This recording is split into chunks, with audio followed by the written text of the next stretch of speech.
So today we are going to talk about number theory, and we will focus on the topic of primitive roots. But well, we will be introducing a few definitions before we finally move on to that topic of primitive roots. So hang on. Okay. So a few weeks ago, we learned what a field is, right?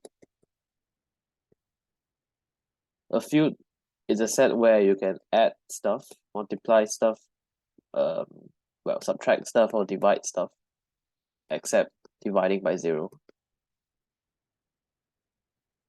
And I think my video is not working. Let me just turn it off.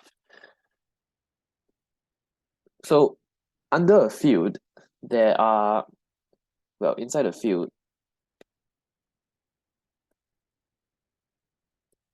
the elements can either be invertible or not invertible.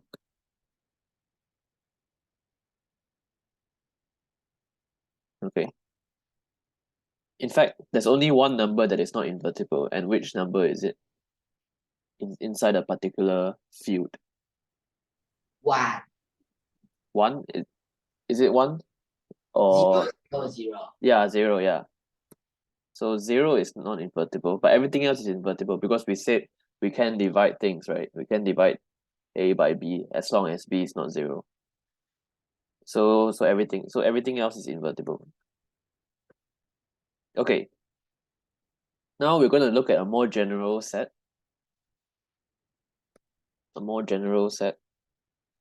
So there are also elements. Okay, but we want a set that is closed under multiplication. That means if you multiply two numbers, you get another number in the set. Then there are elements which are invertible and also not invertible. For example, the mod n integers, right? Z/nz. That means instead of mod p, mod n in general for general n. And for mod n, there are some numbers that are invertible, and there are also many numbers that are not invertible, not just 0. So for example, e.g. z/6. Now let's choose a nicer number. Let's say 6. Why not? So z/6z has 0, 1, 2, 3, 4, 5 inside. And which numbers are invertible? 0 is not invertible. 1 is invertible. Why? 1 times 1 is 1, right? Okay, 5 is also invertible because 5 times 5 is 1 as well. 5 times 5 is 1, right? And can anyone tell me a simple reason why 2, 3, 4 cannot have an inverse? Because 2 times 3 is 0. 2 times 3 is 0, okay. But right, but why does that imply that 2 times anything is not 1?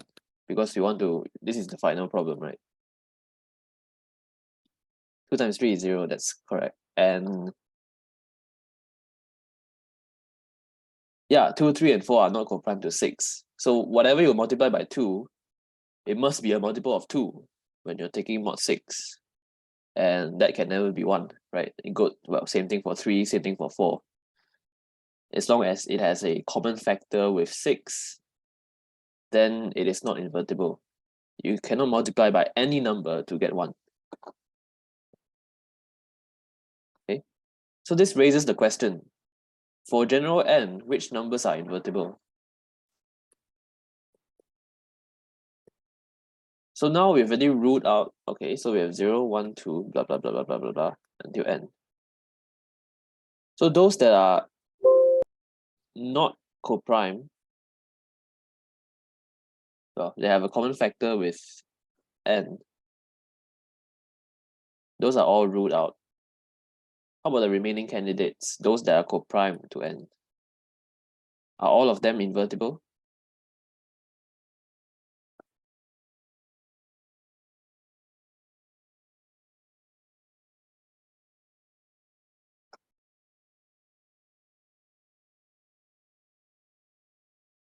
That's a slightly tricky question. So, well, the answer is yes. But we have to think a little bit more as to why that's true. So there are multiple ways you can prove this thing. The fact that every number co-prime to n has a multiplicative inverse mod n. Well, one way is to use Bezout's lemma. So if you remember what that is, it says if a and n are co-prime, then there exists integers x and y such that ax plus ny is 1. Right? But then this means ax is congruent to 1. And yeah, but of course, you also must know the proof of Bezout's lemma for this whole argument to work. But if you know Bezout's lemma, then you can prove this easily. Another way you can prove that is to do this. You consider the set of numbers that are co-prime to n.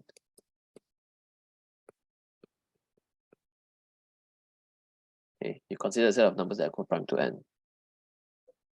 And so let this set called S. I should write it more precisely. So all of the mod n integers where k and n are co-prime. So basically I extract all of those that are co-prime to n. And then I consider if I pick some element in this set and I want to prove that it's invertible, I consider a times s. Okay, I consider a times s. I multiply everything inside by a. What happens? So basically x, I convert it into a times x inside s. Well, I proved that this is injective. Injective. Why is it injective? Because if ax is congruent to ay mod n, ax minus y is 0 mod n, but n is co-prime to a, so x is congruent to y.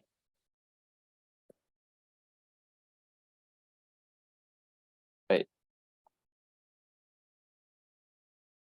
But if this is injective, that means as is just a permutation of s. Or in fact, in set theory terms, they are the same set.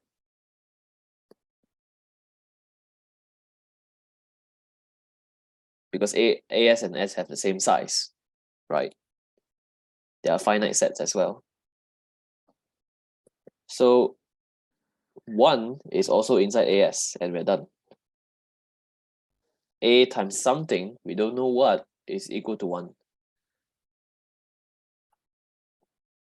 Okay, so that here are two proofs of why the numbers co-prime to n must have an inverse.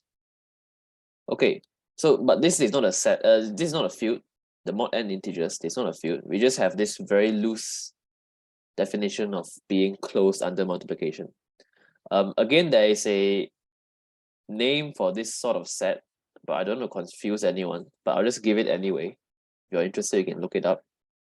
Such a set is called a ring.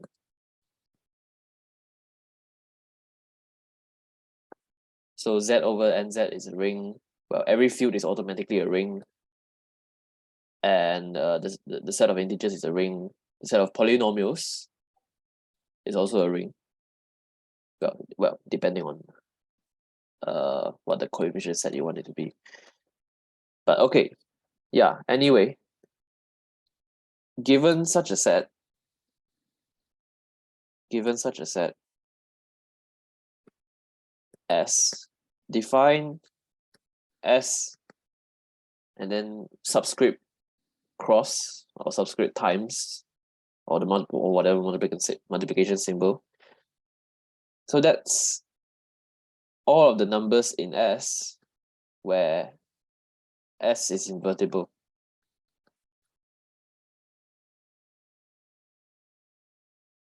Okay. So for a field F and then subscript cross would be just F and then I delete 0, right? As per our discussion before. And for Z over NZ, the mod n integers, well, if I subscript it with cross, that means it's just all of the K in Z and Z such that K and N are co-prime. Well, it's basically the set here, the set S here.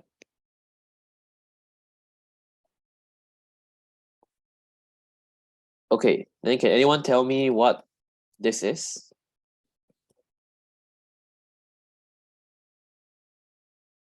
Well, basically the set of integers.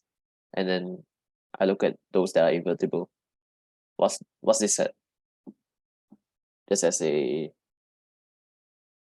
test to see whether you understand what I'm saying. So what numbers in Z are invertible?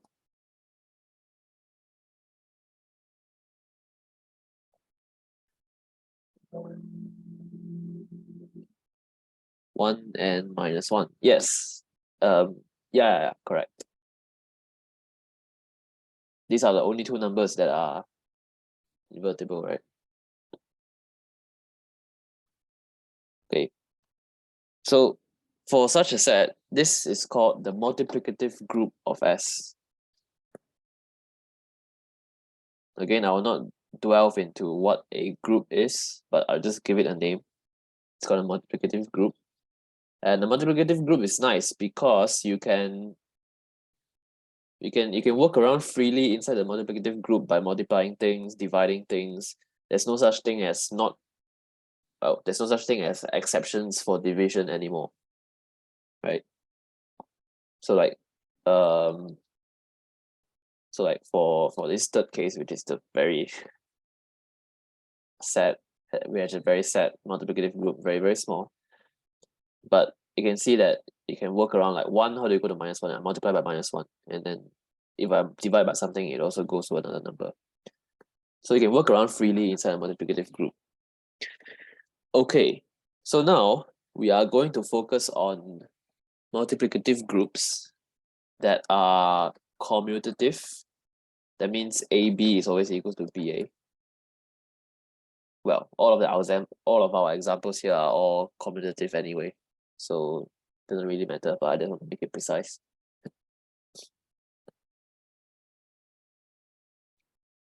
Okay.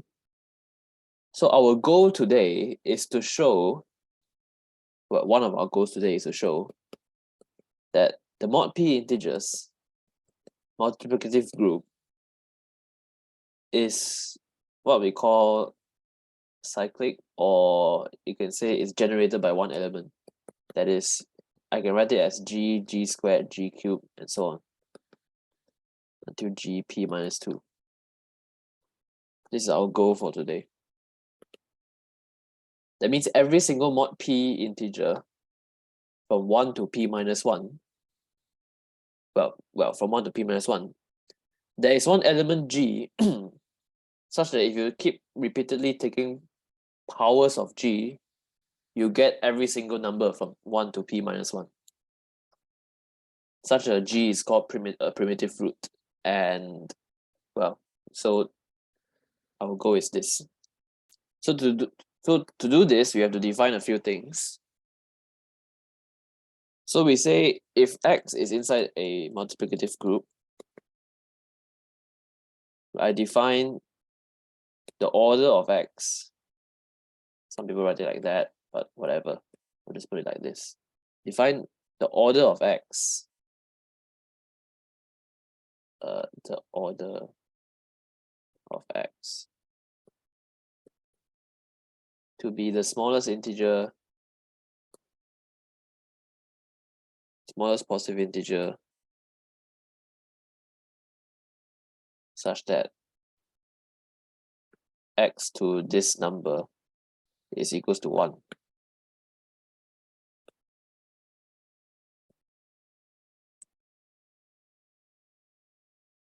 Okay. Well, if it exists, of course. If it doesn't exist, then we say it doesn't have an order. So for example, well, let's look at this simple set again. 1, what's the order of 1? And what's the order of -1? Well, in this set.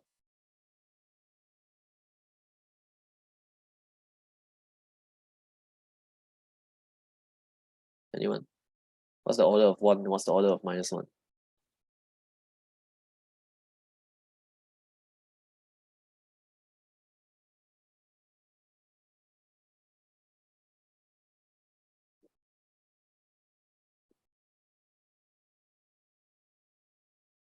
Yeah, exactly. So 1 has order 1, -1 has order 2. Because 1 to the power of 1 is already 1, and -1 to the power of 2 is 1. Nothing, no other powers of -1 is 1 below 2. Okay.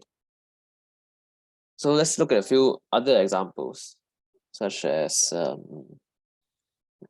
we can just dive into FP itself. Let's say F7, which is 1, 2, 3, 4, 5, 6.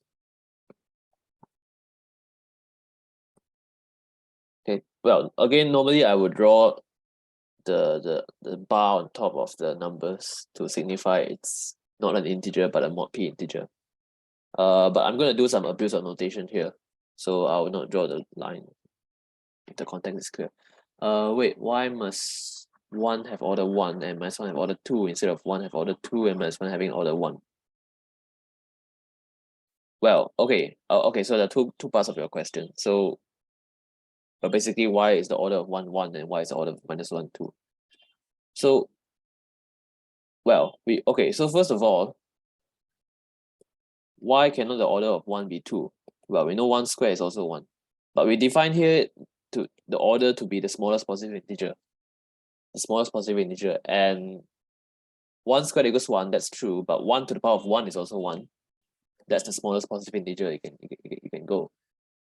So that, well, 1 to the power of 1 is 1. But -1 squared is 1. And -1 to the power of 1 is not 1. So that means the smallest exponent to make it into a 1 is 2 instead of 1. That's why the order of this number is 2, the order of number this number is 1. Oh, okay, you got confused about the definition. Okay, it's okay. Yeah, okay, sure. So let's look at F7, the multiplicative group of F7. So let's see what's the order of, let's just pick a random element inside. Let's say 3. What's the order of 3? So let's see. 3 power 1 is 3. 3 to the power of 2 is 2. 3 to the power of 3 is, you can do it this way. You can say it's 3 cubed, which is 27, which you can take mod 7, which gives you 6.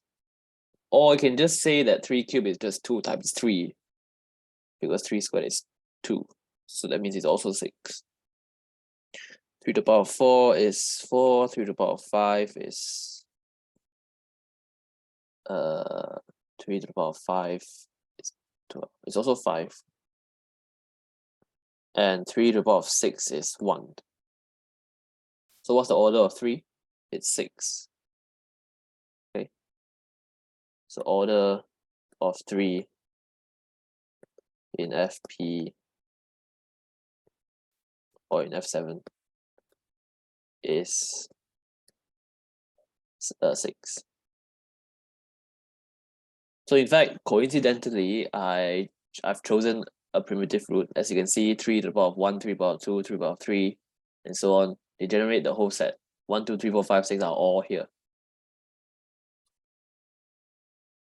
Yeah. But not all integers are primitive roots. If you choose 2, for example, I think 2 doesn't work. 2 isn't a primitive root. 2 power 1 is 2. 2 power 2 is 4. 2 power 3 is already 1. So the order of 2 is 3. But the order of 3 is 1. It is 6. Okay. Right. So now let's prove something similar to Fermat's little theorem. So here's how it is. So if x to the before that. So if x to the power of n is 1, sorry, this is not similar to Fermat's little theorem, but if x to the power of n is 1, then the order of x must divide n. Well, I should write n is a positive integer.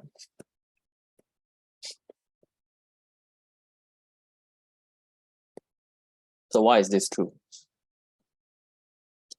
Why can't it be the order, a multiple of the order, and then plus some remainder? Why must it be a complete divisible relation?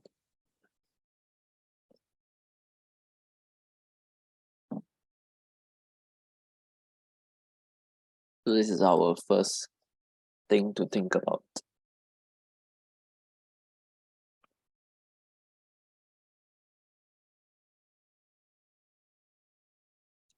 Like for example, for here, the order of 2 is 3. So that means, well, if this is true, that means if we know 2 power n is 1, then we know 3 must divide n. N must be a multiple of 3. So why is that true? In fact, this is a equivalent statement, right? This is if and only if. The backwards direction is simple. Okay, yeah. So yes, x to the power of k is 1, x to the power. Well, okay, yeah, that's true for the backwards relation. So if ox divides n, then x to the power of n is just x to the power of ox to the power of n over ox, right? Which is 1 to the power of n over ox, which is 1. So the backwards relation is easy. Because, well, if the power is a multiple of the order, you're just taking some power of 1. But this one is slightly trickier. Like if you're blindfolded and someone told you that x to the power of n is 1, how can you be sure that this number n must be divisible by the order?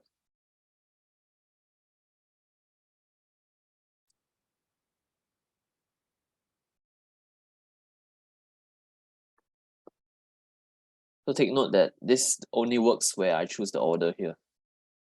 Where I choose this to be the order. So that means the definition of the order is crucial for this statement. For it being the smallest positive integer. So think for a moment. And if you have an idea, you can tell me how to prove this.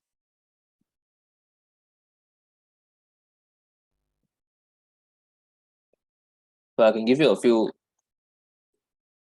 a bit of motivation. So let's say the order of x is 10, right? That means x to the power of 1, x to the power of 2, x to the power of 3, blah, blah, blah, x to the power of 9. These are all not 1. These are never 1. But x to the power of 10 is 1.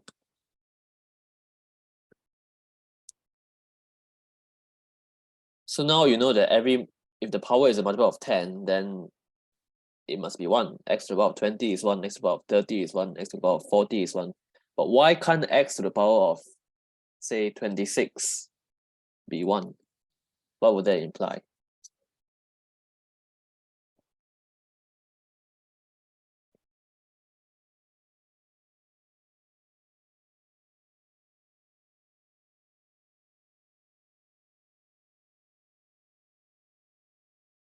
Like what would happen if x to the power of 26 is 1?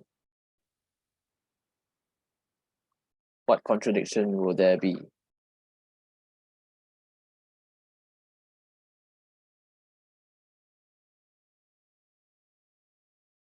X to the power of 6 is 1? Yeah, exactly. Because you know x to the power of 20 is 1. And so you divide it. Remember, in a multiplicative group, you can divide things freely. Then you know that x power 6 is 1. But by definition, you said x to the power of 6 is not 1. So that's a contradiction. So basically, if it's not divisible by the order, there is this little remainder that will jumble up the whole definition of OX being the smallest integer. Right? Yeah. X to the power of 26 is 1, x to the power of 6 is 1. Yeah, exactly. But x to the power of 6 is 1 is already enough for contradiction because we assume that x power 6 is never 1. So let's write this in a more general sense, right? So sometimes you can look at specific examples and see what you can get from it. And now we know that the concept here is a little bit about remainders. So you say assume OX is not divisible by n, then n equals q times OX plus r, where this remainder is strictly positive.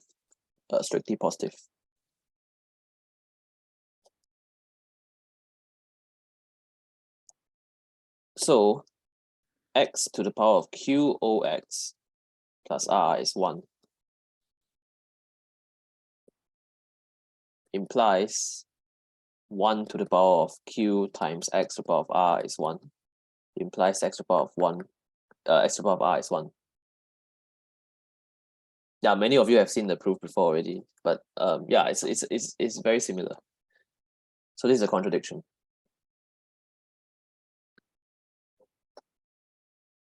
Okay, the second fact, we're going to focus on FP.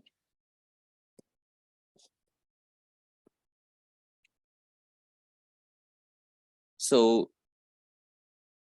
in fact, I can write this into a more general exercise. So I'll just make a more general exercise. I will ignore that exercise in the notes. I'll write this. So if x is in a multiplicative group, then the order of x must divide Sx. Okay, fine. There's a lot of x's here. Sorry. This is the x. That is the cross symbol. This is the cross symbol. This is x.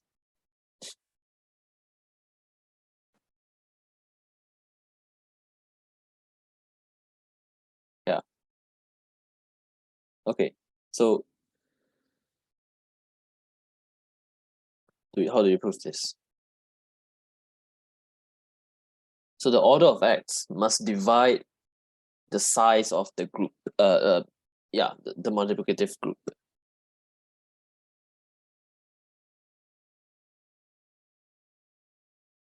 So this is kind of like Fermat's-Little theorem, because you want to the order of an element always divides p minus 1, right? For Fermat's-Little theorem.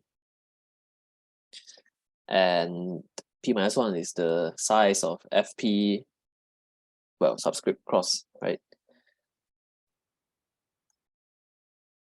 But how do we normally prove Fermat's-Little theorem? How do we normally prove that? Well, I mean, like, what's one way you can prove that?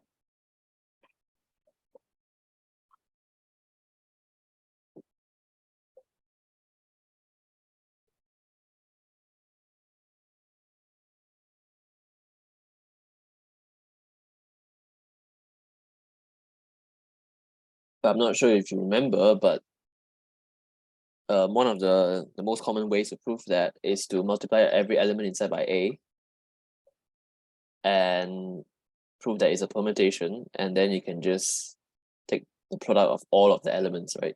Yeah, consider all the elements that you cancel. Yeah, exactly. So let's do something similar to that. So okay, by the way, this works only if Sx is finite. If it's infinite, you can just throw it away, or you can just say it's trivially true anyway. Anything divides infinity. Well, in some sense. So consider the function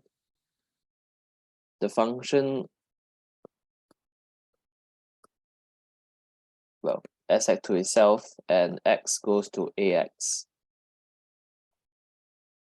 is injective. Again, we already proved that a few minutes ago. This is injective because you can delete, right? Because ax equals ay, then you can delete a, because remember a is invertible, then x equals y. So a times sx equals sx. They are the same set. So the product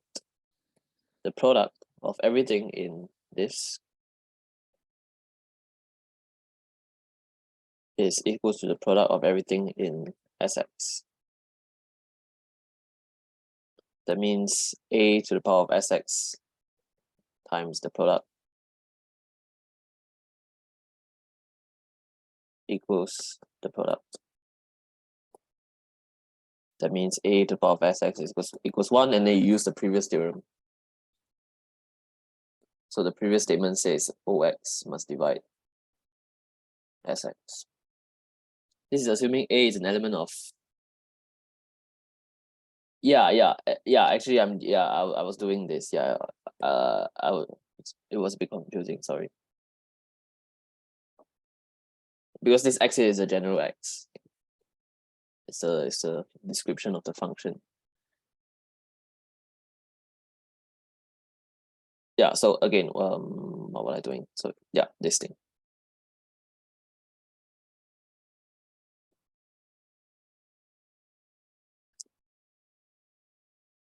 Okay, so these are the more basic properties of orders. They are fairly important, but well, we're going to get into more important things afterwards. So now we're gonna look in a very in-depth study of the orders.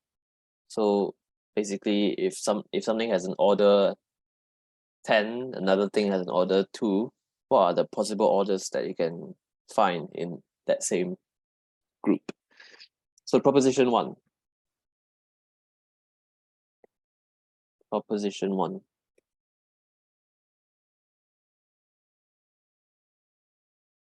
If the order of some number and the order of some other number is called prime, then the order of xy is the order of x times the order of y.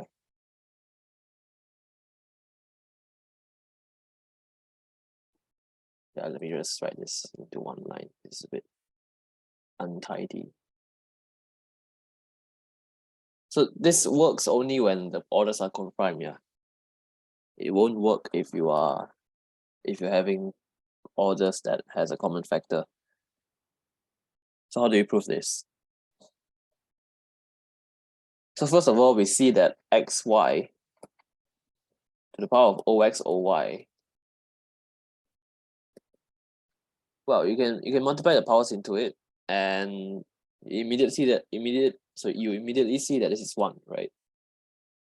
But to be more precise, you can write this as x to the power of ox to the power of oy, y to the power of oy to the power of ox, which is 1 times 1, which is 1.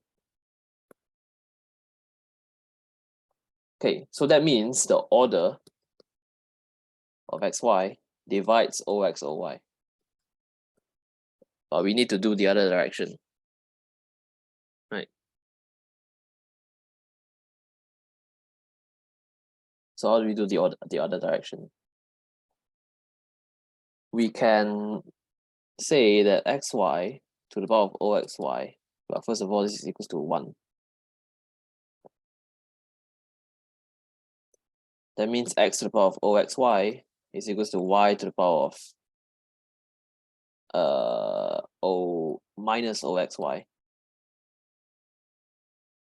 right?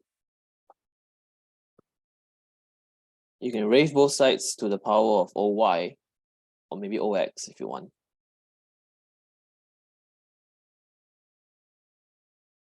So this is y to the power of oy to the power of minus oxy, which is 1. So that means ox must divide oxy times oy, i.e. oxy. So ox equals divides OX, sorry, divides OXY. Because OX and OY are coprime.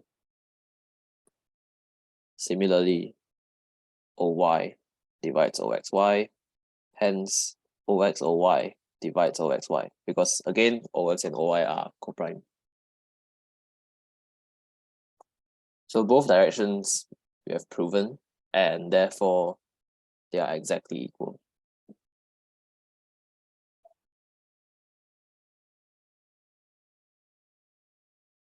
Okay. So the point is, if you have two orders that are coprime, there is another element with order equal to the product of the two orders. Okay. Again, if you have any questions, please ask anytime. Doesn't have to be when I stop talking. You can just submit any questions if you anytime you want. Okay, now proposition 2 is a slight generalization of is a slight generalization of actually proposition 2 and 3 together. I'll just combine them into one. So just now, OX and OY are coprime. So what if they are not coprime? You might guess that OXY should be something like the LCM of OX and OY, right? It's a fair guess, at least. But sadly it's wrong. Sadly it's wrong. But we can do something similar. This proposition is true if I just don't say what the element is. I just say there is some other element with order the lowest common multiple of OX and OY. Then that proposition is correct. So it of XY anymore, it's just some order of some element. Like there exists some element A where the OA is this. So let's prove that.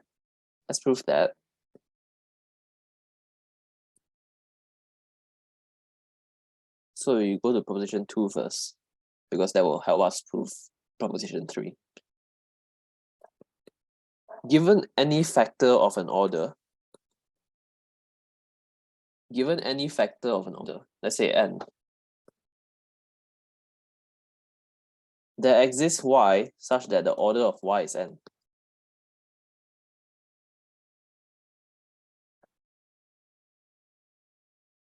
So for example, just now we saw that in F7 multiplicative group, we saw that 3 power 6 is 1. And that means there is some element with order 2, there is some element with order 3. And order 1 as well. And order 6 as well. Well, this is just 3, right? So there is some element with order 1, there's some element with order 2. Well, this one is also obvious. It's just 1. But basically there's a number with order 2, there's a number with order 3. That's what this proposition is saying. And how do we prove that? So what's the most apparent, the most obvious guess of what this y should be?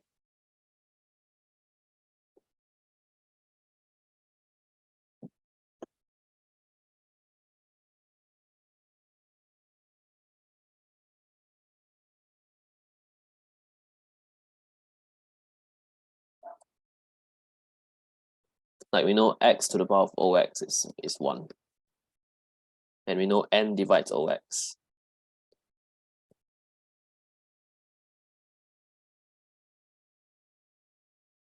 Yeah, some power of x would be the nicest guess, right?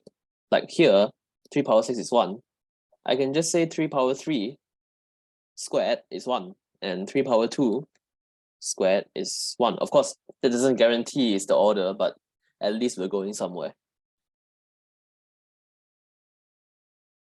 So we say that OX is 1, but OX is also equals to n times whatever it is. So n, let's say OX is n times m, just to make sure we write everything nicely. So this is mn. So take y to be x to the power of m, and let's see if it works, right? So forwards direction, or I should say one direction, is that y to the power of n is obviously 1. So, or y divides n. Now, if y to the power of, well, we know that y to the power of y is 1. That means y to the power of, hang on, to the power of oy equals, oy times m is, hang on, no, what am I saying? So,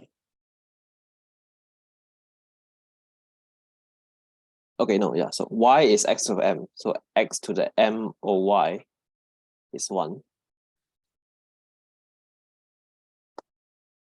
That means ox divides m or y. But ox is mn, so n divides oy. Therefore, oy is n.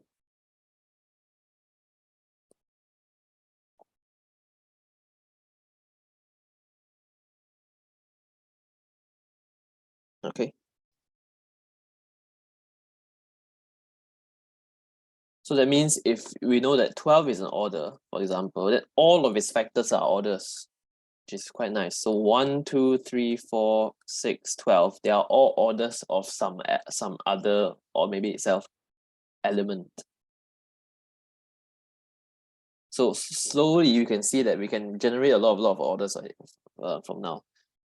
Like if 2 orders are co-prime, you multiply them, you get a new order.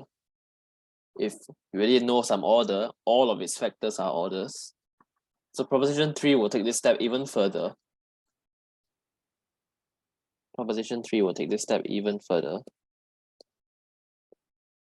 Is that given ox and oy,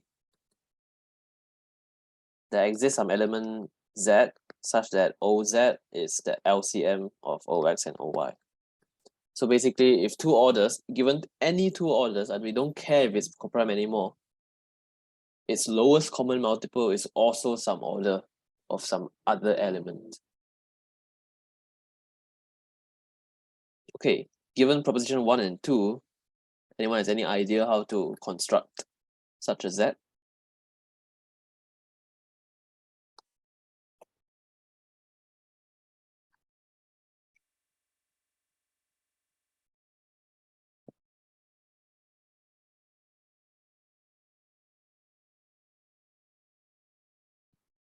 Well, anyone?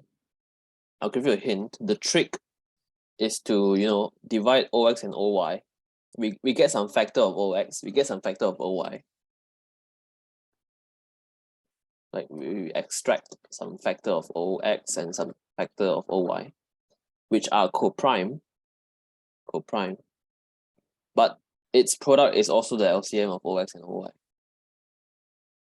Because this we can do by proposition 2, then afterwards we can do proposition 1. So what is the m and what is the n here?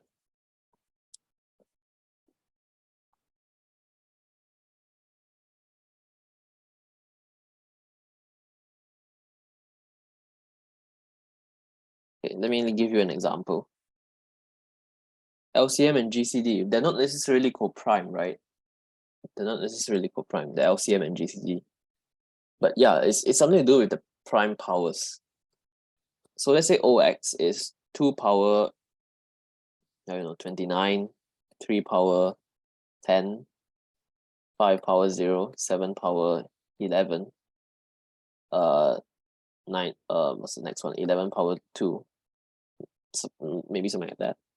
And then OY is, let's say, 2 power 16, 3 power 7, 5 power 3, 7 power 14, 11 power 1. So how would I take a factor of OX, a factor of OY, which are co-prime, but whose product is the same result as taking the LCM of OX and OY? So here's what I'm going to do. Okay. But we know, okay, let's just write the LCM first. Then we can see what's going on. So the LCM is 2 power 29, 3 power 10, 5 power 3, 7 power 14, and 11 power 1. 2. So what I'm going to do is this. Pick this factor, pick this factor, pick this factor, this factor, and this factor. This is my M. This is my N. Then the product of M and N is the LCM, and M and N are coprime. So we're technically done. So anyone doesn't understand what I'm saying. So OX is this order. That means there is some order which is 2 power 29, 3 power 10, 11 power 2. And there is also some order which is 5 power 3, 7 power 14. Yeah, this is proposition 2. So using proposition 2, I extract M and N. Now they are coprime. By proposition 1, the product of these two things have order Mn, which is now the LCM.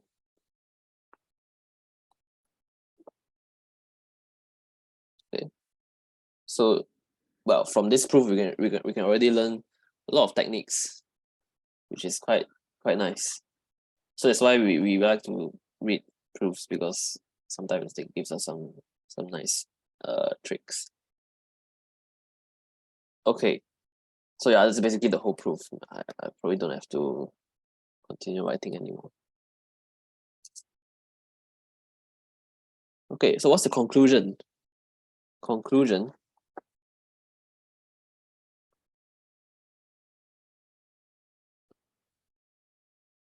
Given any two orders, we can take factors and get an order.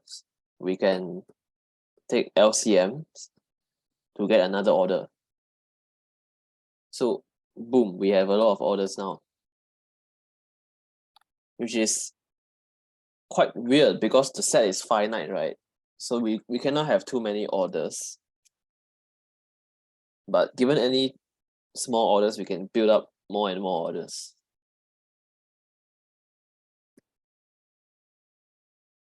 But sorry, to get new orders,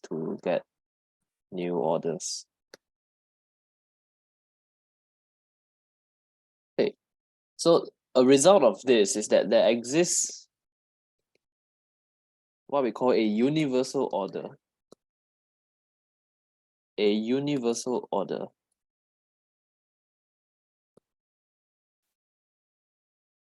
O. I'll just call it universal order first, which is the LCM of all orders in the multiplicative group. Because, well, everything has an order, right? I mean, in the multiplicative group, if the group is finite, of course, we're looking at finite ones. Then I take the LCM of all of the orders, which is possible by proposition 3. Proposition 3 tells us that this LCM must be some order of some element, right? So it must be an order of some element anyway. Let's say OG.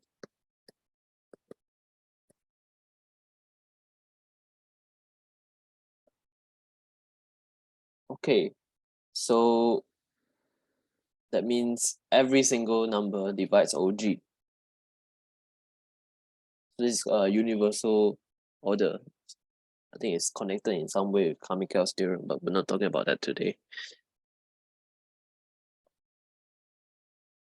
Okay. So in particular, if Sx is Fpx, so we look at the mod P integers, let OG be its universal order. Or maybe I'll just let N, because I don't want to write OG so often, be its universal order.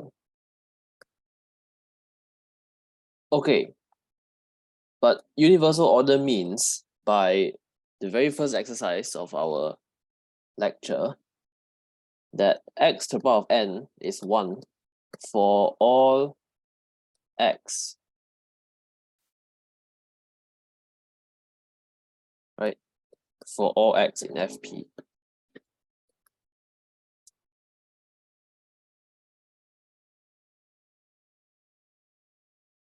Okay, so if that makes sense, we can move on.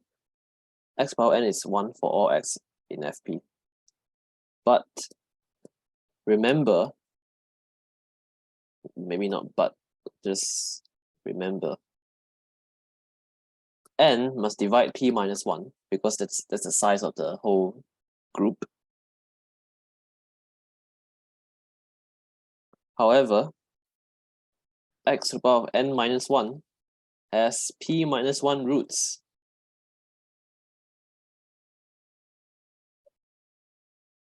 It's a polynomial with p minus 1 roots in a field.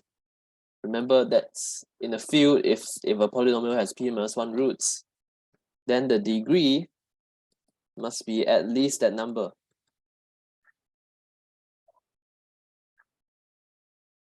So what's the conclusion here?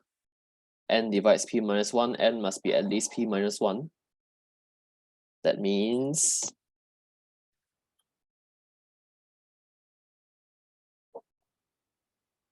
n equals p minus 1. So the conclusion is some order is p minus 1. There is some number inside FP subscript cross, which is very long to say. There is some number inside the multiplicative group of mod P with order p minus 1. But what does that tell us? That means 1 g squared, blah, blah, blah, g to the p minus 2, they are all different. They are all distinct.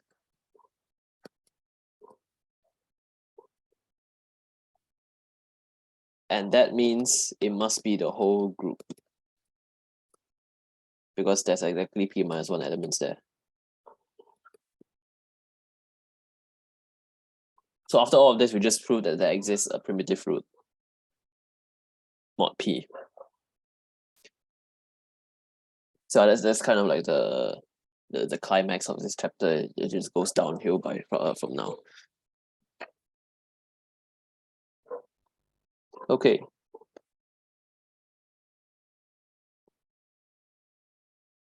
So, any questions so far?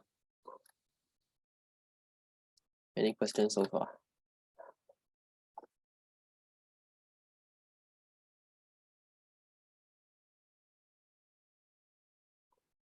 So to recap, what we did is to prove that if two orders exist, we can take LCMs and combine it with the property of a field, which is we have the number of roots in a polynomial.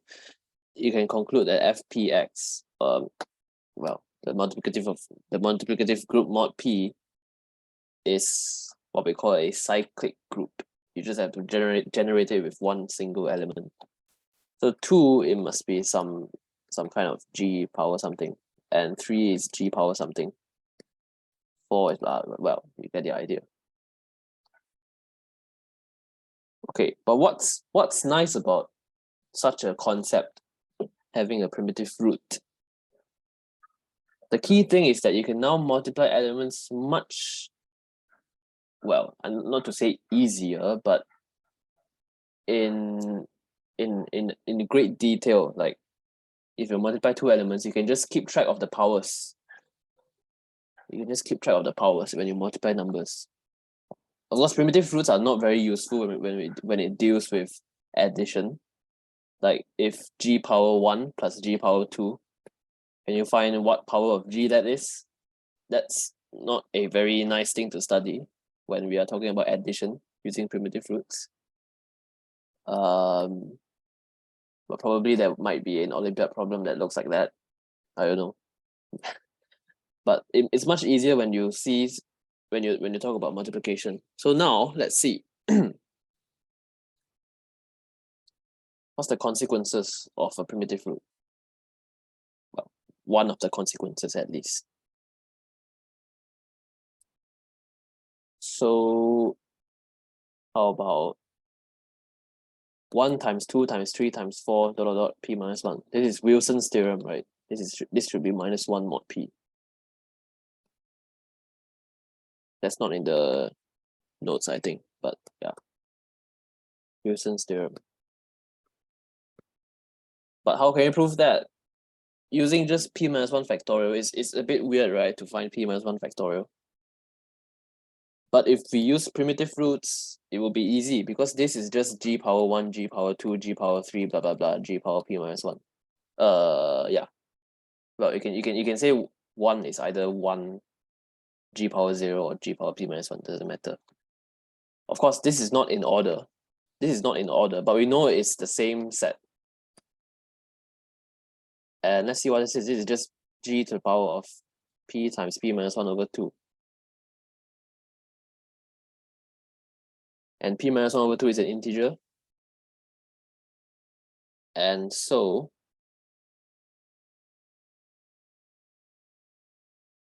okay, this is how should I write this? Okay, so one more question. What's going on in the powers? Like if I give you g power 2p, what would it be? What is it equal to in this set? What's going on in the powers of g?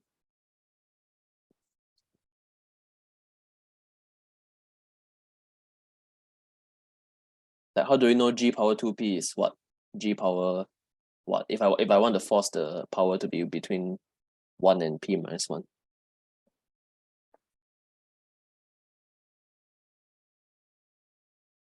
G squared.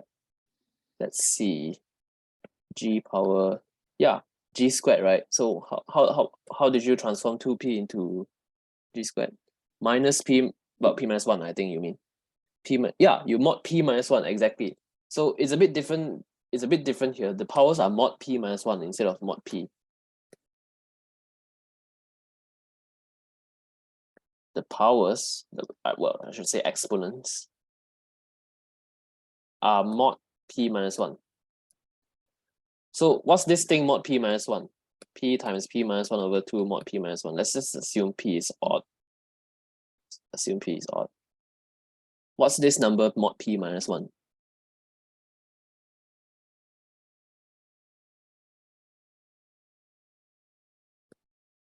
Let's see. This is p minus 1.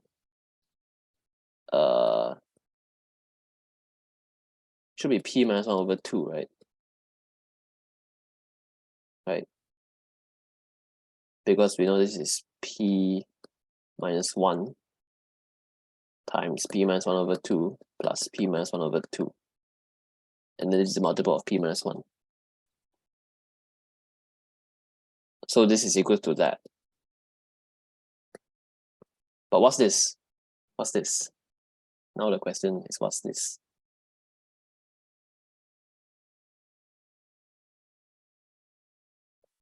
G power p minus 1 is 1, right? This is 1. How about g power p minus 1 over 2? It's something like the square root of 1, right? Sorry, it's not 1, but what's this? So think of an answer and ask yourself, why is it that answer?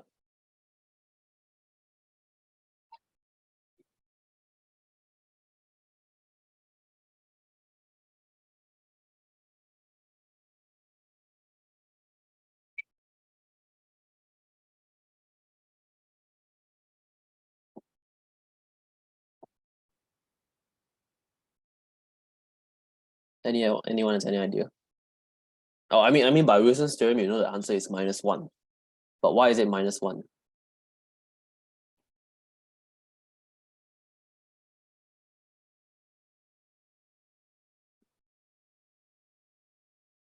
it must be -1 because otherwise you contradict the fact that it's a primitive root. Yeah, and also the fact that its square is 1, right? So g p -1 over 2 squared is 1. So that means you want something whose square is 1.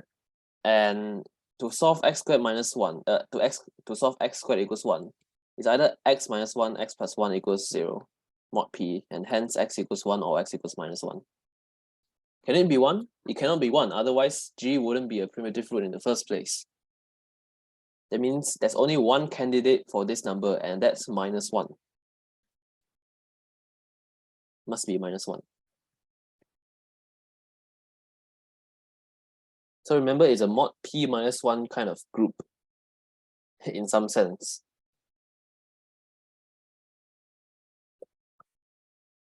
And you know that this number is between 1 and p -1, so it cannot be, it must be some other number inside that group. Okay. And we can solve quite a few problems using this technique.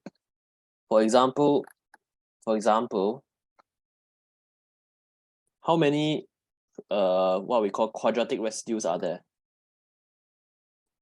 In the following lecture at 11 o'clock, we will talk about quadratic residues in detail, but now I just want to introduce it. So a quadratic residue is a, how should I say, is a square of a residue. So that means it's a number who can be written as the square of something. Exactly p -1 over 2, yep, assuming 0 is not 1. Well, yeah. So it begs the question whether 0 is 1, and well, it's up to you, I guess. So let's say I look at in FP multiplicative group. So that means I don't care about whether 0 is 1. Well, 0 is technically 1. 0 is 0 squared. But let's talk about FP, the multiplicative group of FP. So there must be p -1 over 2. Why? But there are arguments without using primitive roots, but if you know primitive roots, it's much easier.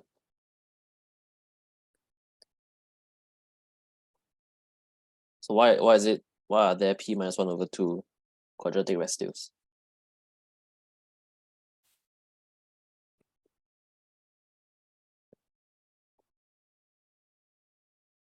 The exponents of g must be even. Yeah, exactly. The exponents of g must be even. Okay. Of course, it needs to be a little bit precise than that, because you know the exponents are mod p -1. You must make sure that every single number that is congruent with itself mod p -1, I mean the power, the exponent, is even. But again, p -1 is even anyway, so it doesn't matter. Because you know x squared equals y is like saying that g power I squared equals g power j. That means 2i must be congruent to j mod p -1. And that means j must be even, because p -1 is even. Okay, how about cubic residues? How about cubic residues? So this is a bit trickier now, because p -1 is not necessarily a multiple of 3. So how many cubic residues are there? Numbers that can be written as a cube of a residue. So in this case, I think using primitive roots is much easier than using other methods. Sorry, no, there's a method which doesn't use primitive roots, but we'll explore that in the next class.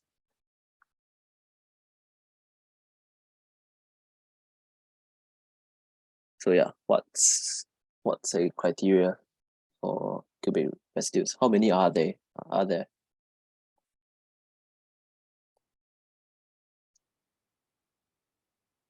So okay, let's look at the question. Let's study this. So y equals x cubed. That means g power j must be g power I cubed for some I. And we want to find how many such j, right? Mod p -1.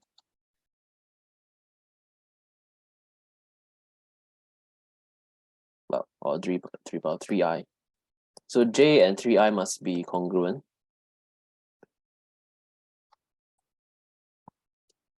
Now, there are two cases here. Case 1, 3 divides p -1. Case 2, 3 does not divide p minus 1.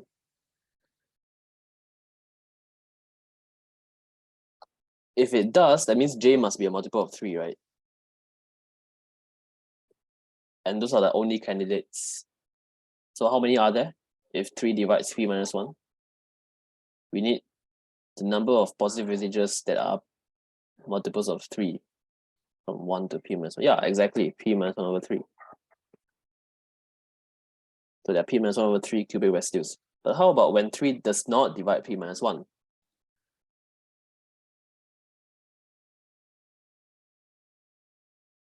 Then given any j, I is just the multiplicative inverse of 3, which exists because 3 does not divide p minus 1, times j. That means any j has a corresponding I. And that means how many cubic residues?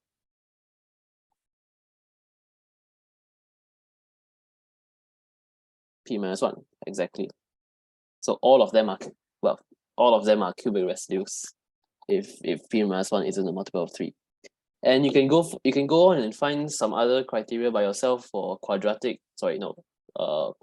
residues, quintic residues, or even any nth root residue if you want. You just have to study the behavior of the primitive roots. Okay, now let's move on to a new perspective of looking at primitive roots. And this is actually quite new, might be quite confusing. So we're going to look at cyclotomic polynomials, and we're going to prove the existence of primitive roots using another way.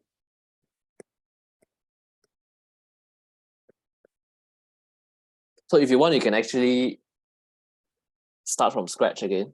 So assume this is a new section, which has nothing to do with the orders and whatever. I mean, later we will link it together. But for now, so bear with me. First, I denote this number, which is a complex number. So don't be afraid that there's suddenly a complex number in a number theory lecture.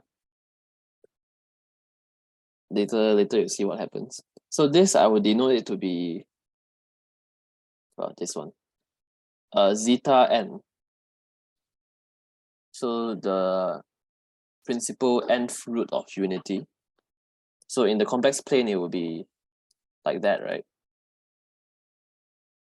This number here. So this is zeta n.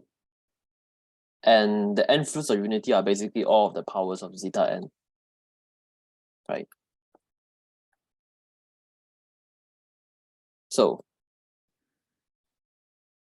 let's look at the polynomial x to the power of n minus 1. Let's look at this polynomial. If we factor it using integer polynomials, so x minus 1 is x minus 1. X squared minus 1 is x minus 1 times x plus 1. X cubed minus 1 is x minus 1, x squared plus x plus 1. X power 4 minus 1 is x minus 1, x plus 1. X squared plus 1. X power 5, well, you can factor it yourself. It's something like this. You can check manually. That all of these are irreducible, like these factors that I've written out here. This one is a bit hard to check. X power 4 plus x power 3 and so on. But if you know Eisenstein's criterion, you can just prove it's irreducible. But later we will prove in general all of these things are irreducible. Okay, so let's write one more because the next one is a bit long and gives much more information for us. Okay, so let's compile all of these factors, these new factors that we have here. Okay. And let's see. X plus 1 is x minus zeta 2, right? Zeta 2 is minus 1. X squared plus x plus 1, that, well, you can solve it in the complex numbers yourself. It should be these two elements, the two primitive roots of unity, third roots of unity. So it's x minus this, x minus this. And how about the next one? X squared plus 1. Let's factor it in the complex numbers as well.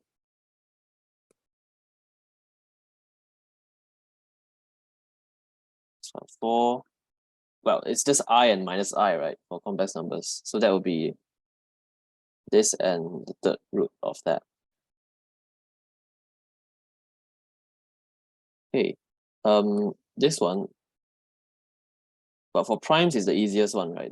For primes is just all of the primitive roots, pth roots. So sorry, the pth roots. Sorry, I keep saying primitive. Ignore when I say primitive. The pth roots of unity. Because I haven't defined to you what a primitive nth root is.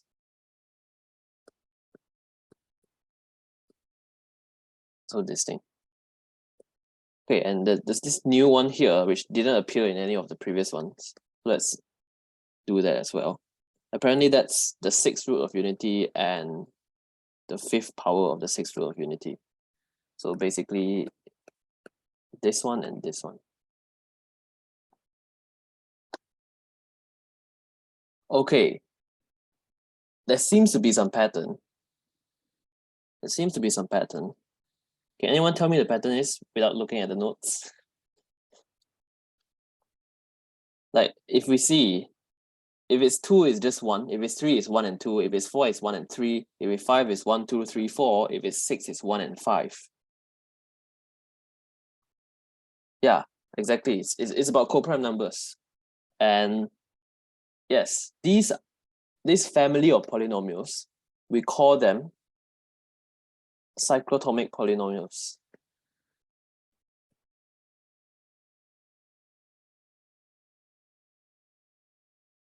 And in general, how do you define a cyclotomic polynomial? We define, okay, so this one we define it to be phi 2x. This is supposed to be called phi 3x, phi 4x, phi 5x, phi 6x. You can probably see why it's called that. I mean, like the numbers, how we label it, because 6 is using primitive, using 6 roots of unity. So the nth cyclic polynomial is supposed to be this x minus the nth root of unity to the power of k, where k is between 1 and n minus 1, k is co-prime to n. Okay, I use this definition, but it might not be that obvious that this is an integer polynomial yet.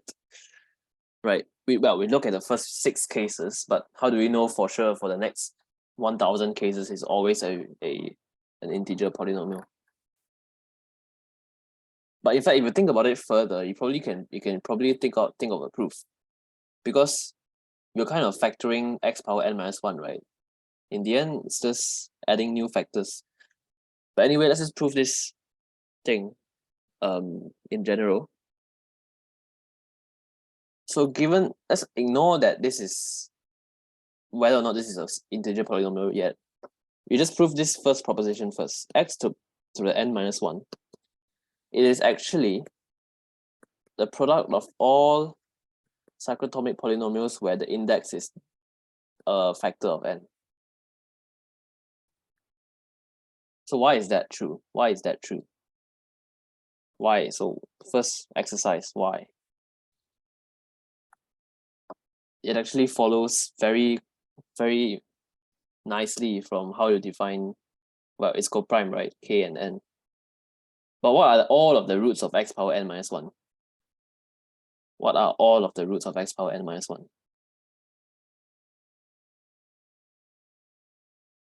Is this all of the zeta n to the power of, yeah, k, right? It's just not just the coprime ones, but all of them from 1 to n minus 1. So if you choose d to be a factor of n, you kind of just transform this into to include other GCDs as well. Like GCD 1 means d equals n, GCD 2 means d equals n over 2, and so on and so forth. Does that make sense? You can, well, we probably don't have time to write it out completely, but I hope you get the idea. It's just that if you choose every single factor of n, you kind of include all of the possible values of k, the powers of zeta n. So that means you can prove this quite nicely. Okay, so now using this fact, prove that all of the phi n's are integer polynomials. So this is an integer polynomial. So why? Well, we can do induction. The induction, the base cases are easy. We already listed 6 of them. But now I just look at this. X power n minus 1 equals phi d divides n, phi dx. Okay, how do I write this? This is just this times this, right? But this, by the inductive hypothesis, is an integer polynomial. This is an integer polynomial.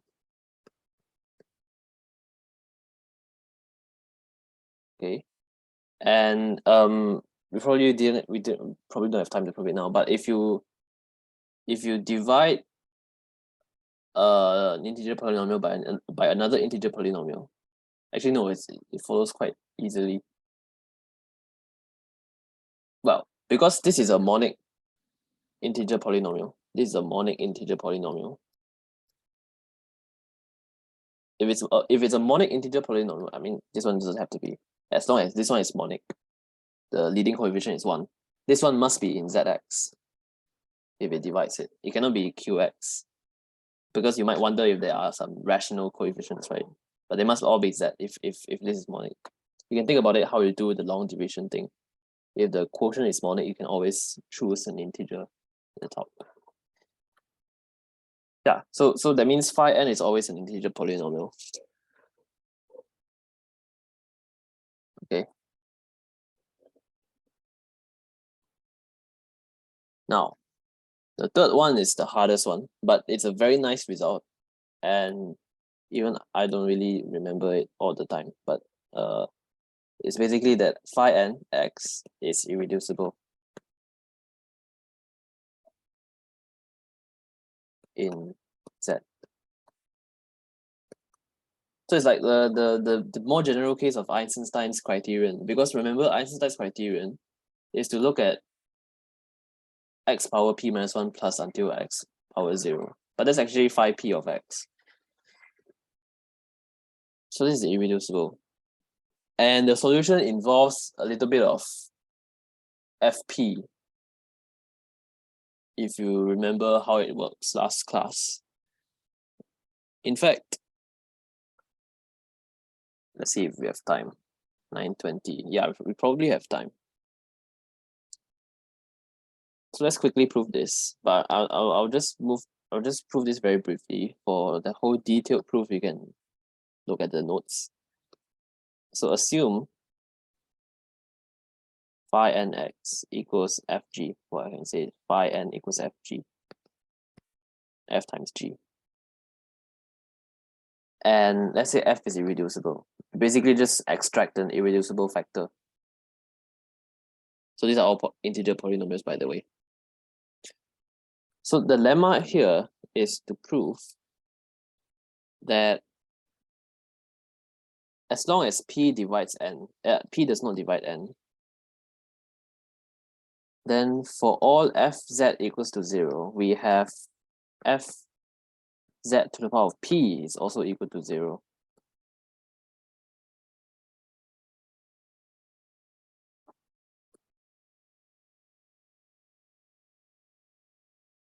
Well, this is actually quite okay. That means if p does not divide n, then this statement is true. For all fz equals to 0, then fz to the power of p is also equal to 0. So of course z here is one of the primitive roots of unity, so this makes sense. This doesn't generate infinitely many roots. Okay, suppose p does not divide n. Fz is 0, but Fzp is not 0. Okay.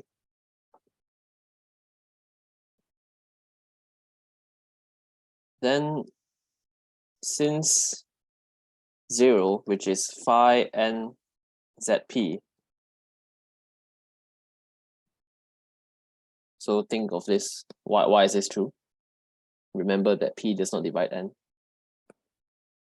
So that means it must be one of the roots of the cyclotomic polynomial by definition. So this is g zp fzp. We have g zp equals to 0.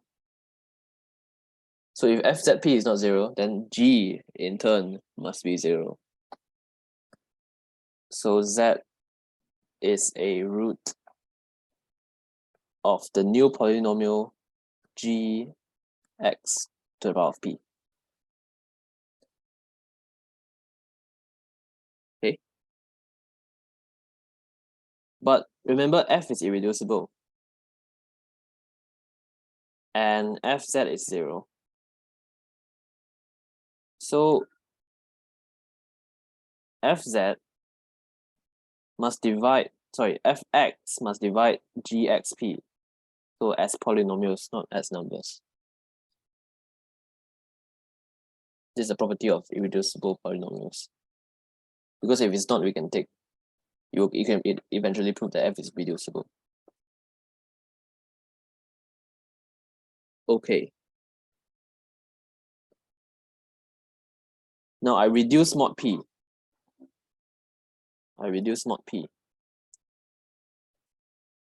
Remember in mod p, a plus b power p is always equals to a power p plus b power p. Why? Because you expand the binomial coefficients in between, they are all multiples of p. You can verify that. That means g power x p reduced mod p is equals to g power x, I keep saying power, gx reduced mod p power p. So fx reduced mod p divides gx reduced mod p power p.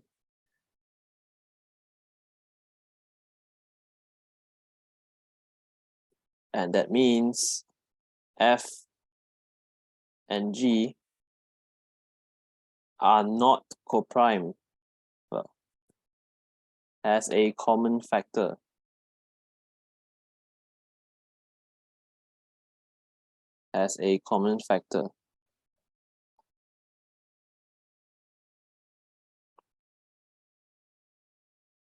Okay.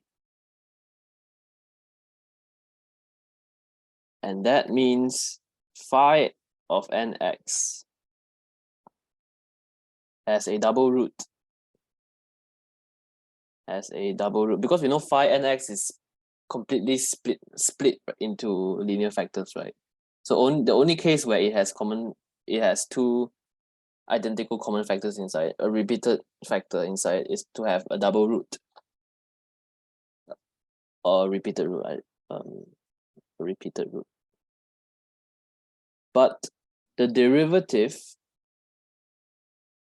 of this,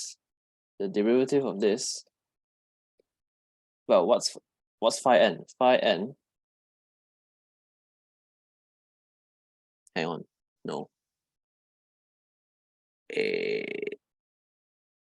Okay, sorry, I mistyped the last part of the proof, so we have to help correct it. Basically, add one more step. X power n minus 1 reduce mod p has a repeated root. Because we know that divides x power n mod p minus 1 anyway. At this step, sorry, I forgot this step when I was writing the proof. But this does not have a repeated root because, but its derivative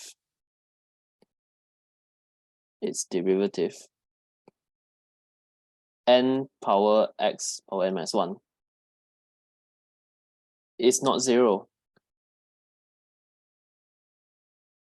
It's not 0. It's not 0.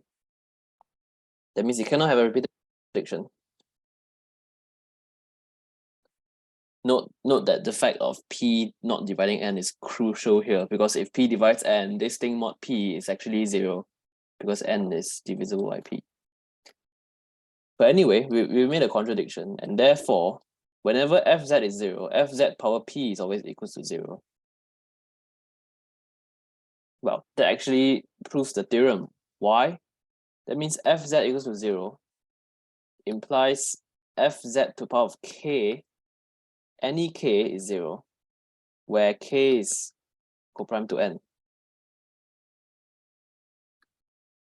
Then we're done, because that means take any root of f, you can basically generate all of the possible powers of z. Does that make sense? Because we can repeatedly raise it to the power of p, right? We can basically generate a lot of numbers, and basically all of the coprime numbers. Yeah, that's basically the proof. It's very long, but it's a very nice result. Phi is always irreducible. But yeah, anyway, you don't have to know that proof actually. It's but you can read it just for interest. We're gonna look at the applications of cyclotomic polynomials. And one of them is this. Okay. So just to see if you're still awake, if phi NA is 0 mod p, then a to the n is 1 mod p. Why is this true? Why is this true?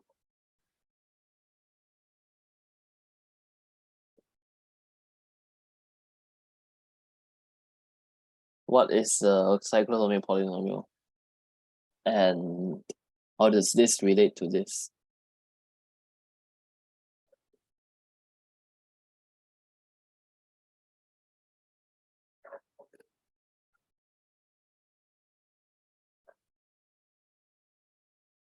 But the answer is just up here. Phi n divides x power n minus 1.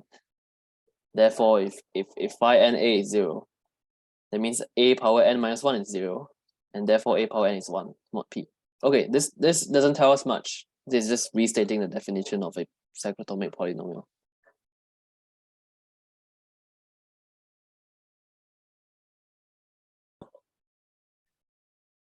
So this is why everything here is in number theory. And that's this. If p does not divide n, and phi na is 0,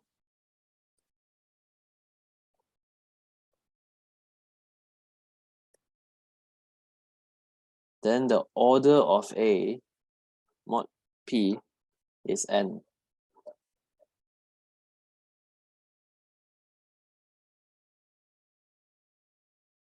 This is the main theorem of this section. Cyclotomic polynomials, the roots of cyclotomic polynomials is directly related to the order, as long as it's well, the index does not divide, it's not divisible by p. But that's a very edge case anyway. It's a very rare case. So as long as this condition holds, and remember this condition, then cyclotomic polynomials always tell you the order of a number. And let's see why. Again, it's something to do with repeated roots and derivatives again. So here's how we do it. So suppose the contrary. Suppose that a power n is 1, but a power m is also 1, where m is less than n. Well, actually, I should say mod p, because these are still integers.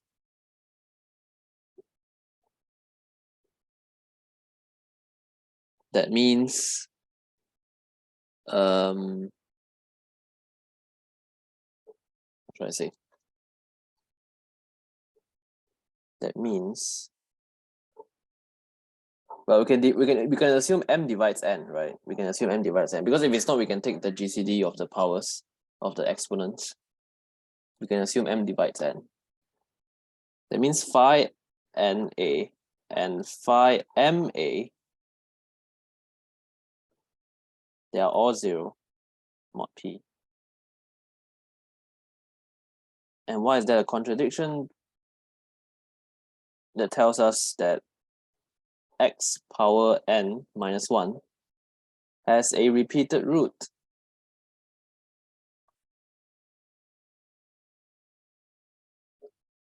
And that's impossible because the derivative is xn x minus 1, xn nxn minus 1, which, because p does not divide n, is non-zero.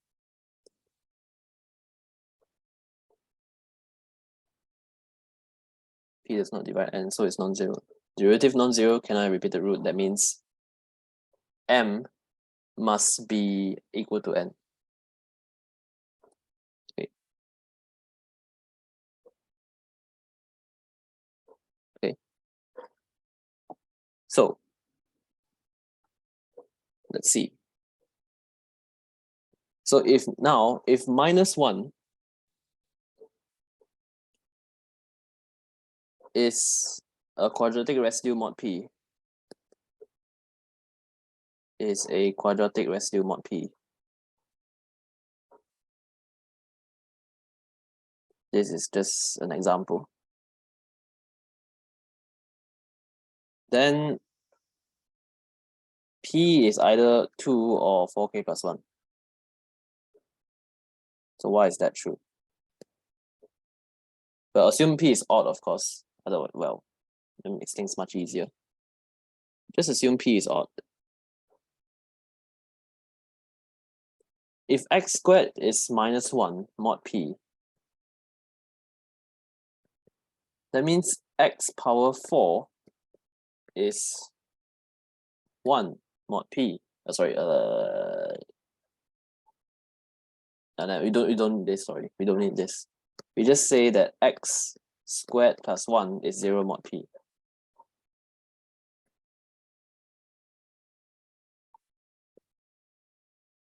But x squared plus 1, actually, let's just use a, because x looks like a polynomial. A. That means phi 4 of a. Remember, this polynomial is actually phi 4x. The fourth cyclotomic polynomial is 0 mod p. So either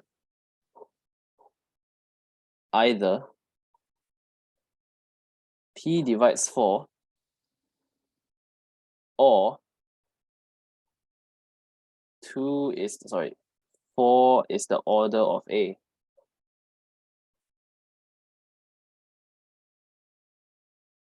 This gives p equals 2. This gives 4 divides p minus 1. And then we're done. So as you can see, if we know cyclotomic polynomials and we recognize them, which isn't that easy as it sounds, then you can use some properties of cyclotomic polynomials in some number theory problems. and well, probably to talk about orders or something. Okay, so another result, which is another proof of primitive roots, the existence of primitive roots. Primitive roots existence. Okay.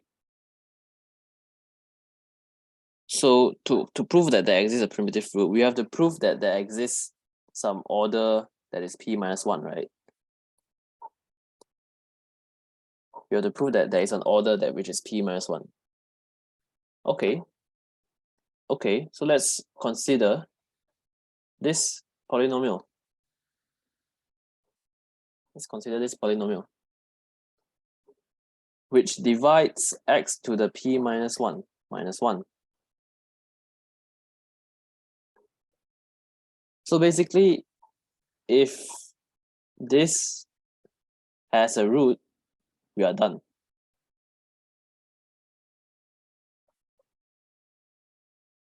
If this has a root, we are done. Well, if it has a root, of course, because, well, p minus 1 obviously does not divide p, and by the previous theorem, if a is a root, then a has order p minus 1. But does it, why must it have a root? Why must it have a root? Look at this polynomial. Look at this polynomial. Well, mod p at least. You can reduce both sides mod p.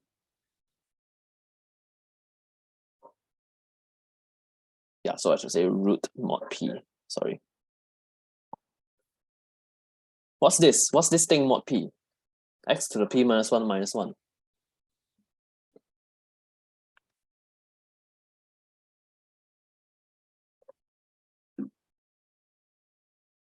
Zero. It is 0 for every single possible value of x, but as a polynomial, this would be all of the factors multiplied together, right?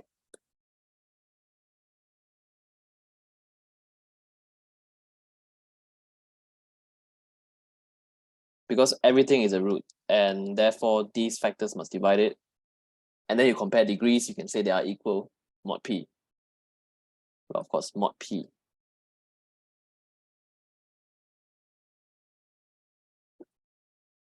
That means basically if you expand this whole thing, the intermediate terms all cancel. And you can kind of see Wilson's theorem doing its trick here, because minus 1 times minus 2 times until my p minus 1 here is minus 1. But anyway. But then we're done. Because this splits completely. And if phi p minus 1 is a factor of this polynomial, it must be just the extraction of some factors in it, and therefore they are all roots. Am I right? Right? So it has a root, and we are done.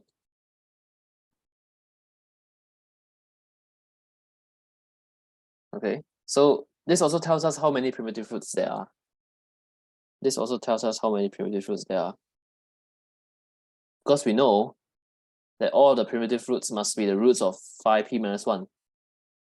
What's the degree of phi p minus 1?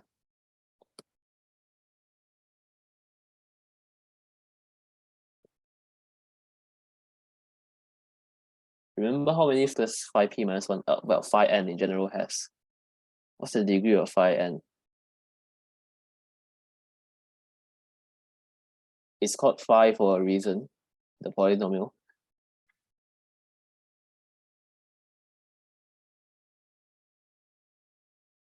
Let's look back at the definition.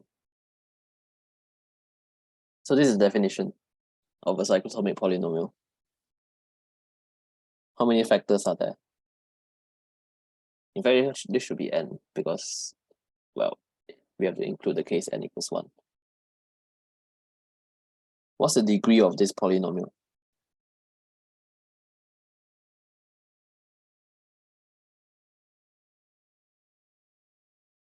Anyone?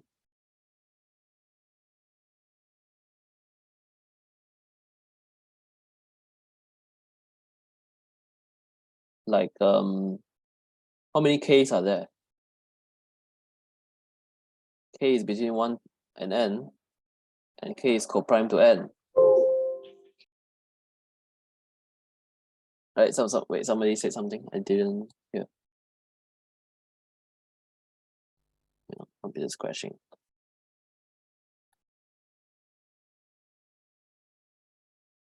There are two Ks. 2Ks. Well, for 2Ks, there isn't. For 6 is 2K. For 6 is 2. Yeah, it's the Euler's totient function of n. So phi, well, lowercase phi in this case. Hang on, why is my stylus not working again? Sorry, yeah, there we go. So the degree is just the number of elements, the number of integers from 1 to n co-prime to n, which is phi n. That's the reason why it's called phi. That's probably the reason. I'm not sure though, but I can see it's probably the reason. So yeah, the degree is just phi of p minus 1. So it immediately tells you how many primitive roots there are. Phi p minus 1.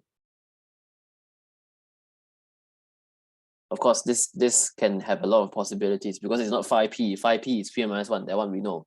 But here is phi of p minus 1. And it's an even number. There's a lot of possible numbers for that. Okay, so far so good.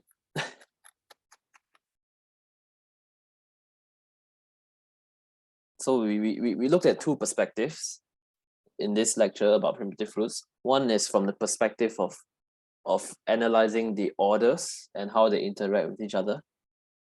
And this other perspective is to look at what we call cyclotomic polynomials. And they are related to complex numbers in some way because they involve the roots of unity. But in the end, it's a number theory kind of thing. Okay, in fact, the number of primitive roots is phi p minus 1. This can also be proven without cyclotomic polynomials. If we assume the existence of primitive roots, we don't need cyclotomic polynomials to prove that there are phi p minus 1 of them. That I will leave as an exercise. So assume you know about primitive roots.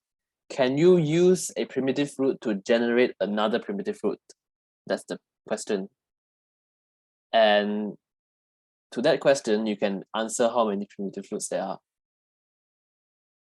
So you assume one primitive root and see how many other primitive roots you can generate using the primitive root. Because if G is a primitive root, any other primitive root is itself an element of FP and is also in the form G to the power of I for some I. So you just see how many such I's there are. And you can kind of see if you try it out yourself, there should be phi p minus 1 of them.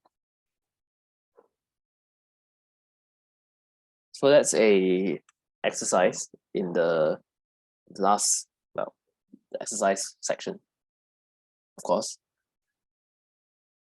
Okay, now one more thing, and I'll probably take the last 10 minutes to talk about this, is to talk about general primitive roots.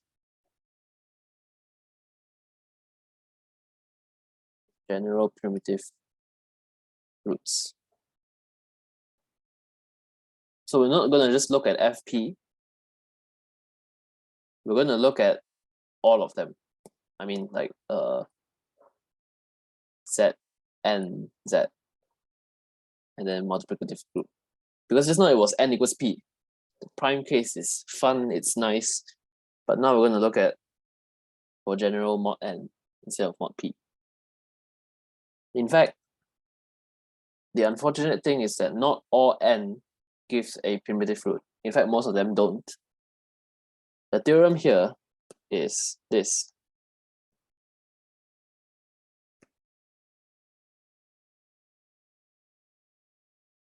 This has a primitive root. Primitive. So I'm not sure why my stylus is so laggy. My words probably look a bit weird.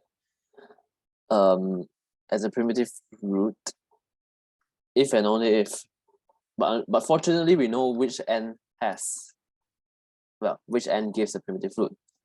Either it's a prime, it's a prime times 2. Hang on. Let me check because I also forgot. It's sorry, it's 2, 4,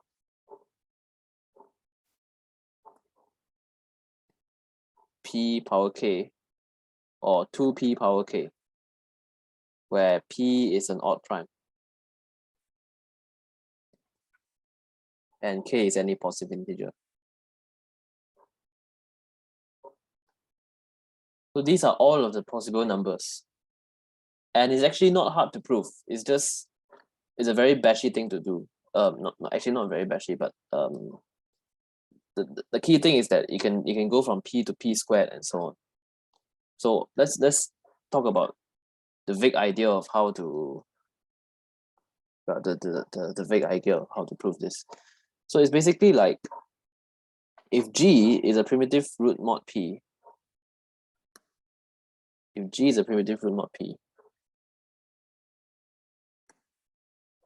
you basically want to prove that G plus P times M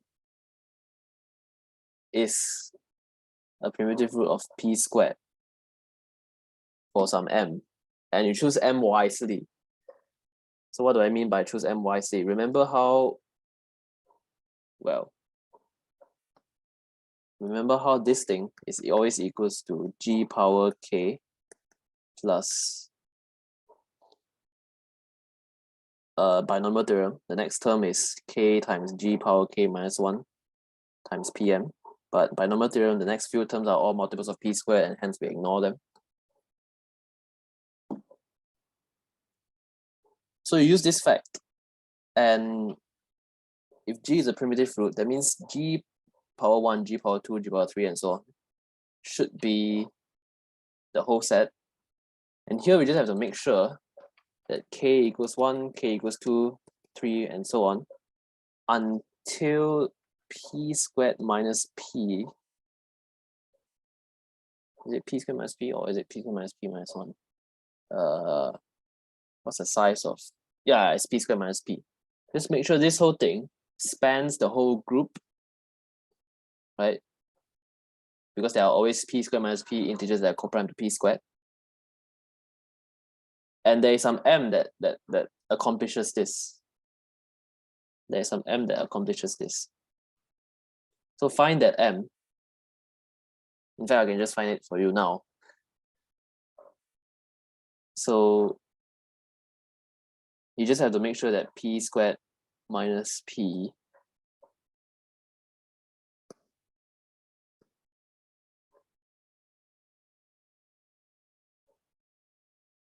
okay, hang on. So you want to make sure that this equation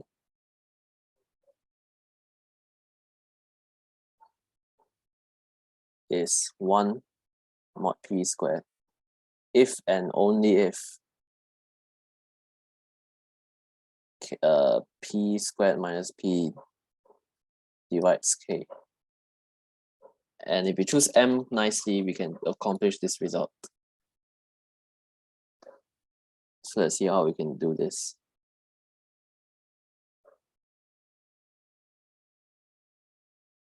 So this implies that G power K is 1 mod P. Because I just take mod P on both sides. And hence, P minus 1 divides P anyway.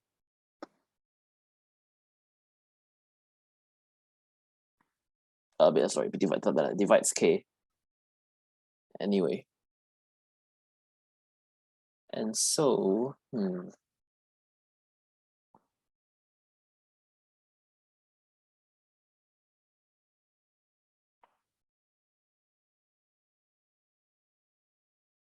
okay. Then you want to choose, okay, hang on.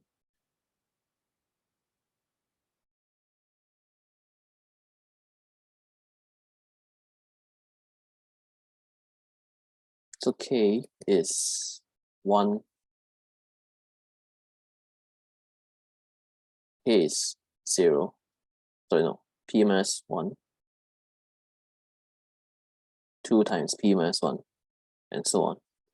Until P times P minus 1. So I want to make sure that only the last one will cause this to be 1. Only the last one will cause this to be 1. So let's say G power P minus 1 plus K power G, K times G power P minus 2 times PM is 1 mod P squared. It's not 1, sorry, mod P squared.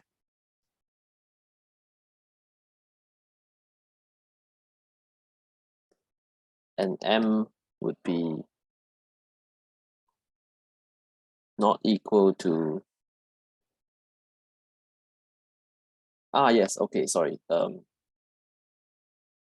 So let me multiply this by I, multiply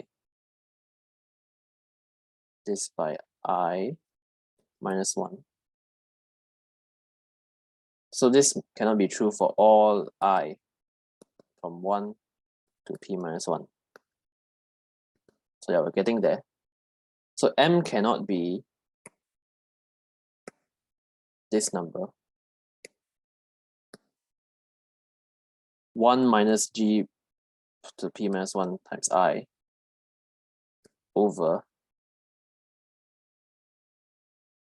well, technically over P and then over K G P minus 1 I minus 1 P. Sorry, there's already P there. Mod P. So for every I, you cannot let M to be that number. But there are P available numbers. We just prohibit P minus 1 options. That means there must be an M such that this is true for all such I. So you choose such an M. That means this number G plus PM has order P squared minus P. So P has a primitive root, imply P squared has a primitive root. Of course, here we have to be careful. Actually no, yeah, it's correct, it's correct. This is true for all P. But then you do the same for P squared to P cubed. Be careful because P squared to P cubed, it does not work anymore if P is 2. It does not work anymore if P is 2. Because of some kind of like K. I think K here has to do with it's not invertible or something. But we don't have much time now. We only have 3 minutes left. So you can try this as an exercise. Generalize this from P to P squared to P cubed to P power 4 and so on, from Pn to P power n plus 1. It's like an induction kind of thing. And you can find out which numbers have a primitive root and which don't. For those who don't, you can probably find an example out of it easily. Like if it's like P times Q, then why does it not have a primitive root? You can find an example that does not, well, gives a contradiction. Okay, so this is the general primitive root in Z for mod n. Okay, any questions here?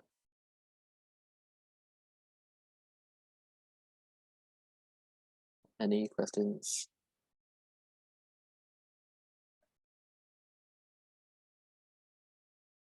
Before we end the class, you can try the problems. In fact, problem 1 is a nice experiment. In fact, let's just talk about problem 1 if we have time, like for the last 3 minutes. So notice that 1 over 7, 2 over 7, 3 over 7, 4 over 7, 5 over 7, 6 over 7 in decimal are cyclic shifts of each other. Why is that? Why is that?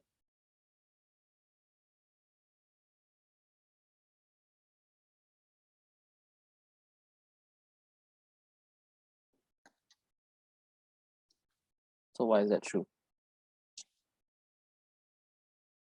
I mean, it's true because we already listed out, but what's the, is it really a coincidence or not?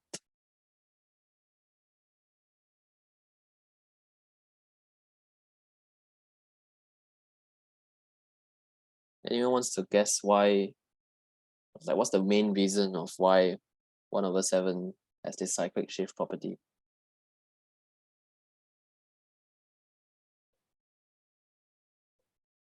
Like, what is a cyclic shift essentially? What is a cyclic shift?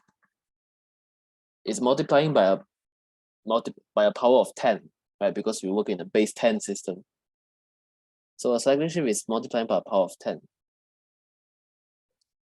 And multiplying by different powers of n gives 1/7, 2/7, 3/7, 4/7, 5/7, 6/7.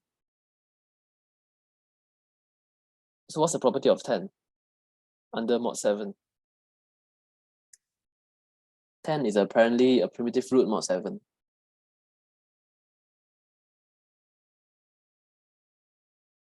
Because, well, 10 is the same thing as 3. And 3 is a primitive root mod 7. You can check that yourself. And so if you multiply by powers of 10, you're basically multiplying by some element in F7. And therefore you generate all of the numbers 1/7, 2/7, 3/7, 4/7, 5/7, 6/7. Yeah. You can probably find other primes which has a primitive root of 10. I'm not sure if you can find anything, but you can try that for fun. So any other questions here? Any other questions? If not, then we can continue the next class. The next class will be entirely about quadratic residues and also something called the Legendre's symbol. But yeah, if there's no questions, then if you have any question, you can ask me afterwards. Not necessarily now, but you can also ask now.